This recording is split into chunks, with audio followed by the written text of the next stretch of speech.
अस्सलाम वालेकुम दोस्तों, मैं हूं अब्दुल्ला गड्ढा। दोस्तों, सुबह से जब मैंने मोबाइल खोला तो एक खबर चल रही थी कि गज़ा जाने वाले काफ़िले ग्लोबल स्मूथ फुटेला के कश्तियों पर इसराइल की जानिब से हमला हुआ है। तो बड़ी दुख की बात है। और यह भी खबर चल रही थी कि सेनेटर मुश्ताक खान को गिरफ्तार कर लिया गया। तो यकीनन आप लोगों के नज़रों के सामने भी इस खबर ने ज़रूर गर्दिश की होगी, लेकिन ख़ुद को बेचारगी के आलम में महसूस करते होंगे। और अफसोस की बात है, एक बात मैं ज़रूर कहूँगा कि खुदा की कसम तारीख़ में लिखा जाएगा कि मिस्र के पास दरियाए नील मौजूद था, लेकिन उनके बावजूद गज़ा के बच्चे प्यासे मर गए।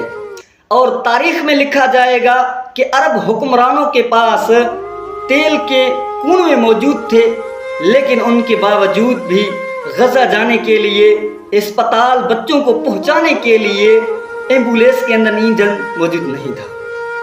और तारीख में लिखा जाएगा कलमे के बनने वाले मुल्क, कलमे के नाम के बनने वाले मुल्क पाकिस्तान के पास बहरी जहाज और बहुत आला किस्म के हथियार और ज़रार हतफ मौजूद थे, लेकिन उनके बावजूद भी वो गज़ा नहीं पहुंच सके, गज़ा के बच्चों की मदद नहीं कर सके, उन तक नहीं पहुंच सके, उनका हमदर्द नहीं बन सके।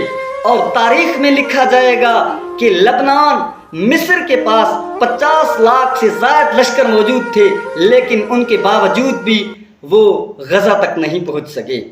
और तारीख में लिखा जाएगा कि गैर मुस्लिम वो भी गज़ा के लिए, मुसलमानों के लिए इंसानियत के बुनियाद पर रोडों पर निकल आए, लेकिन हमारे मुसलमान तमाशाई बने हुए, हमारे मुसलमान हमदर्दी के लिए तैयार नहीं हुए। इतना भी उनसे नहीं हुआ कि वो इसराइल के मसनूआत से बायकाट करें। और हम अपने अरबाब अख्तियार से क्या मुतालबा करें?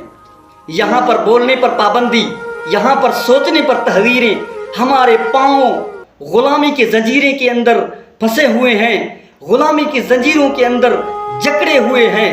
तो खुदारा अपने मुसलमान हो, अपने मुसलमानियत के नाते पर, अपने मुसलमानियत के बुनियाद पर गज़ा के मुसलमानों के लिए आवाज़ उठाएं और उनके लिए दुआएं मांगें और अल्लाह ताला से ये इल्तिजा करें, ए हमारे परवरदिगार, गज़ा जाने वाले काफ़िले ग्लोबल स्मूथ फुटेला के कश्तियों की हिफाजत अता फरमा और सेनेटर मुश्ताक खान की हिफाजत अता फरमा। बस हमारा यही दुआ है। हमारे जो है हाथ में कुछ भी नहीं है, सिर्फ खुदा को इल्तिजा करें। हमारे हुक्मरान बेगैरत बैठे हुए हैं, हमारे हुक्मरानों को गैरत नहीं है कि अपने मुसलमान भाइयों की मदद कर सकें, उन तक पहुंच सकें।